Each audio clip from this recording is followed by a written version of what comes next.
Residents hit hard by the Big Sioux River flood here in Sioux City are speaking out 3 months after those floodwaters swamped their homes. They're sharing stories and how the recovery process is going. Here's KTIV's Morgan Jones. It's been the longest 3 months of my life. After the Big Sioux River flooded back in June, residents in Sioux City's Riverside are still in the process of building their homes from the ground up. I've lived in this house for 21 years, never had this flood like this. And I lost everything in my house, floors, walls, and it was just devastating.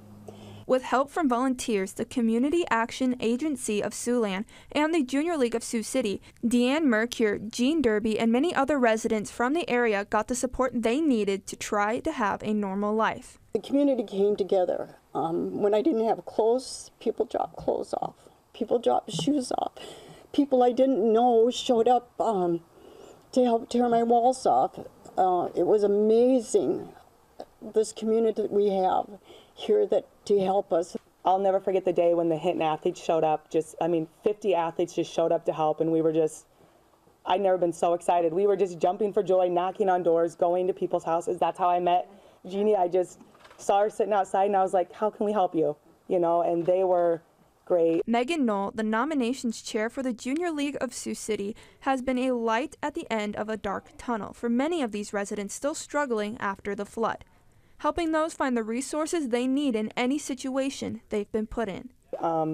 It was just awesome to see everybody. I'm from a small town, so in a small town you do that. You all come together, but this city all came together, and that was so amazing to see because I've never seen anything like it in a big city.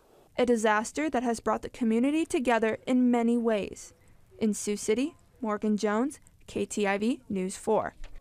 The long-term recovery group will hold 2 multi-agency recovery centers. They're coming up. One is on October 8th in the Riverside neighborhood, the other October 15th in Correctionville, Iowa. Any resident in Woodbury County who needs help, they can contact the Community Action Agency of Siouxland. There's the number on the screen, area code 712-274-1610. You can find out how to donate inside this story. It's on our website, ktiv.com.